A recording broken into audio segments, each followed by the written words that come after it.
History of St. Patrick's Day, courtesy of History Online. St. Patrick's Day is celebrated annually on March 17th, the anniversary of his death in the 5th century. The Irish have observed this day as a religious holiday for over 1,000 years.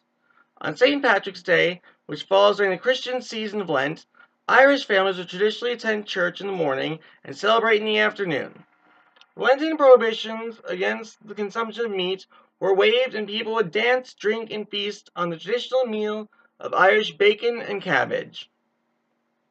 St. Patrick, who lived during the 5th century, is the patron saint and national apostle of Ireland. Born in Roman Britain, he was kidnapped and brought to Ireland as a slave at the age of 16. He later escaped and returned to Ireland and was credited with bringing Christianity to its people. In the centuries following Patrick's death, believed to have been on March 17, 461, the mythology surrounding his life became ever more ingrained in the Irish culture. Perhaps the most well-known legend is that he explained the Holy Trinity, Father, Son, and Holy Spirit, using the 3 leaves of a native Irish clover, the shamrock. So in the 9th or 10th century, people in Ireland were observing the Roman Catholic feast day of St. Patrick on March 17th. Interestingly, however, the first parade held to honor St. Patrick's Day took place not in Ireland but in the United States. On March 17, 1762, Irish soldiers serving the English military marched to New York City. Along with their music, the parade helped the soldiers reconnect to Irish roots, as well as the fellow Irishmen serving in the English Army.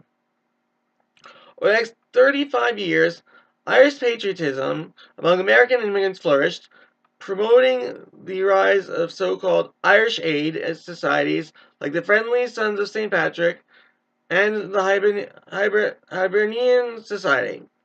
Each group would hold annual parades featuring bagpipes, which first became popular in the Scottish and British armies, and drums. In 1848, several New York Irish Aid societies decided to unite their parades to form one official New York City St. Patrick's Day parade.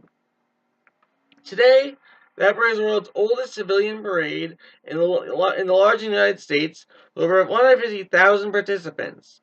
Each year, nearly 3 million people line the 1.7-mile parade route to watch its procession, and it takes more than 5 hours. Boston, Chicago, Philadelphia, and Savannah also celebrate the day with parades involving between 10,000 and 20,000 participants each. Up until the mid-19th century, most Irish immigrants in America were members of the Protestant middle class. When the Great Potato Famine hit Ireland in 1845, close to 1 million poor and uneducated Irish Catholics began pouring into America to escape starvation. Despised for their alien religious beliefs and unfamiliar accents by the American Protestant majority, the immigrants had trouble finding even menial jobs. When Irish Americans in the country cities took to the streets on St. Patrick's Day to celebrate their heritage, newspapers portrayed them in cartoons as drunk, violent monkeys. The American Irish soon began to realize, however, that their large and growing numbers endowed them with a political power that had yet to be exploited. They started to organize, and their voting bloc, known as the Green Machine, became an important swing vote for the political hopefuls. Suddenly, annual St. Patrick's Day parades became a show of strength for Irish Americans, as well as a must-attend event for a slew of political candidates.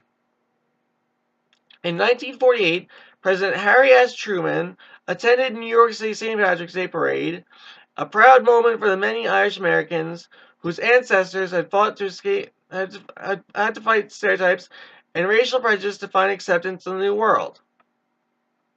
The Irish immigrants spread out over the United States. Other cities developed their own traditions. One of these is Chicago's annual dyeing of the Chicago River green. The practice started in 1962 when city pollution control workers used dyes to trace illegal sewage discharges and realized that the green dye might provide a unique way to celebrate the holiday.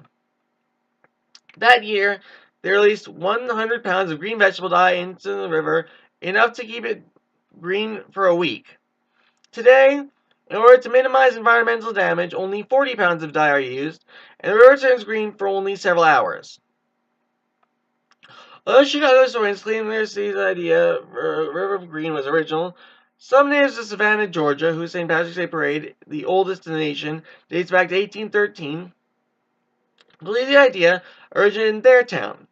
They point out that in 1961, a hotel restaurant manager named Tom Woolley convinced the state officials to dye Savannah's river green. The experiment didn't exactly work as planned, and the water only took on a slightish green hue. Savannah never attempted to dye its river again, but Woolley maintains, though others refute the claim, that he personally suggested the idea to Chicago's Mayor Richard J. Daley. Today, people of all backgrounds celebrate St. Patrick's Day, especially throughout the United States, Canada, and Australia. North America is home to the largest productions. St. Patrick's Day is celebrated in many other locations far from Ireland, including Japan, Singapore, and Russia. In modern-day Ireland, St. Patrick's Day was traditionally been a religious occasion. In fact, until the 1970s, Irish laws mandated that pubs be closed on March 17th. But in 1995, however, the Irish government began a national campaign to use interest in St. Patrick's Day to drive tourism and showcase Ireland and Irish culture to the rest of the world.